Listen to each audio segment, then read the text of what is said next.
লুণ্ঠিত অস্ত্রসমূহের মধ্যে প্রায় 15% অস্ত্র এখনও উদ্ধার হয়নি। তা অবিলম্বে উদ্ধার করতে হবে। একই সাথে পার্শ্ববর্তী দেশ থেকে যেন কেউ কোনো অবস্থাতেই অস্ত্র আনতে না পারে সে ব্যাপারে আইন শৃঙ্খলা রক্ষাকারী বাহিনীকে কঠোর ব্যবস্থা নেওয়ারও নির্দেশ দেন নির্বাচন কমিশনার অবসরপ্রাপ্ত ব্রিগেডিয়ার জেনারেল আবুল ফজল মোহাম্মদ সানাউল্লাহ।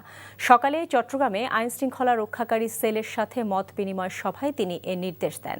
নির্বাচনের আগে কক্সবাজারের রোহিঙ্গা ক্যাম্প ও সীমান্ত সিল করে দেওয়া হবে উল্লেখ করে নির্বাচন কমিশনার সানাউল্লাহ বলেন, রোহিঙ্গাদের অবাধ চলাফেরার ব্যাপারে ব্যবস্থা নিতে হবে।